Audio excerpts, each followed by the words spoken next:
It was truly just an honest mistake that went out in typing the email field. We've got a tweet here from the New York Post. We're going to Boston.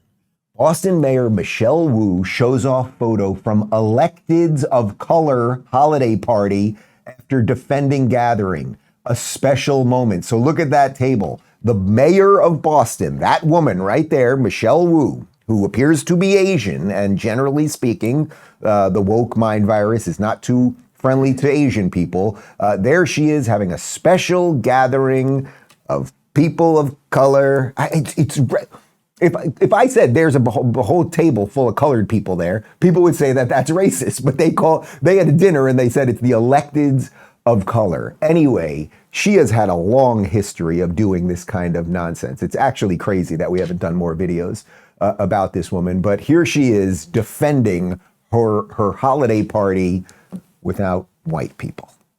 Given some of the strife that exists, though, in this council, are you concerned this lends itself at all to further divisiveness?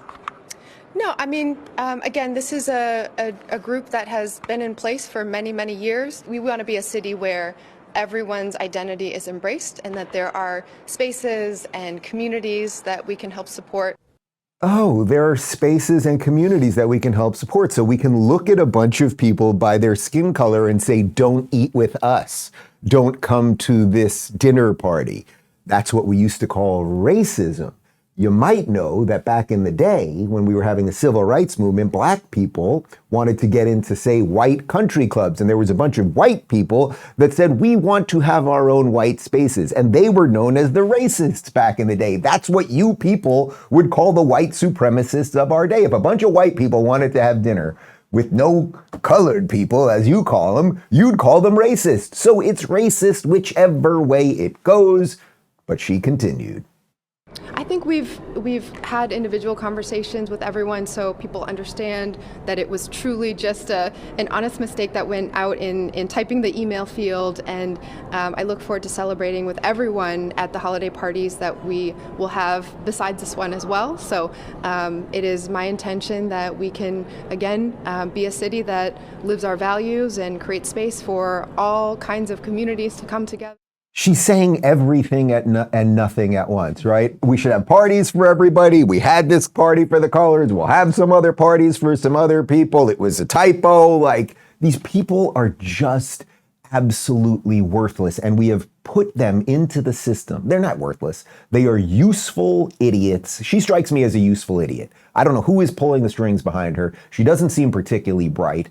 And it's like, lady, you're racist now. Imagine if you're just a white guy in Boston. You're Larry Bird. You're wandering. Why wouldn't you, Larry Bird? Why wouldn't you invite Larry Bird to your Boston dinner party? That's everybody's dream to have in Boston, to have dinner with Larry Bird. Give me a hockey player up in Boston. Who?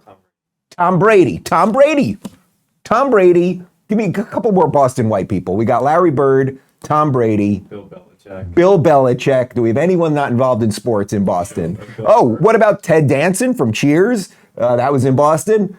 Connor, give me something here. I always turn to you for white references. Give me one more a hockey player from Boston. I don't watch hockey. Bill Burr. Bill Burr. Is he from Boston? He's a comedian. We're told he's from Boston. Okay. Anyway. That would be a great white dinner. I would enjoy that dinner. Anyway, Michelle Wu, I want to throw back to something during COVID. So you remember our summer of love when Black Lives Matter was rampaging through everything, Antifa, and in the name of tolerance and diversity, they were burning down stores and beating people and all that. Here she is during those riots, warning people about white supremacy.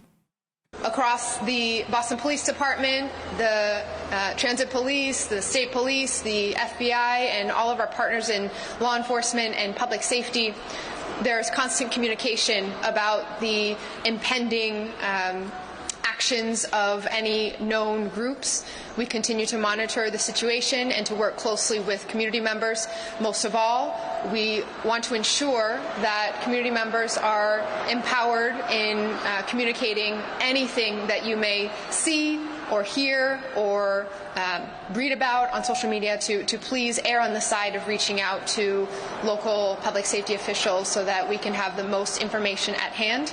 And we will continue to work in partnership with community members as we strategize and plan and coordinate to respond to not one-off incidents, but this growing rise and trend in white supremacy. Yes, because you do remember all of the white people in the name of reigning supreme who were burning down all of the buildings. It's all nonsense. I know you guys get it. I know you get it.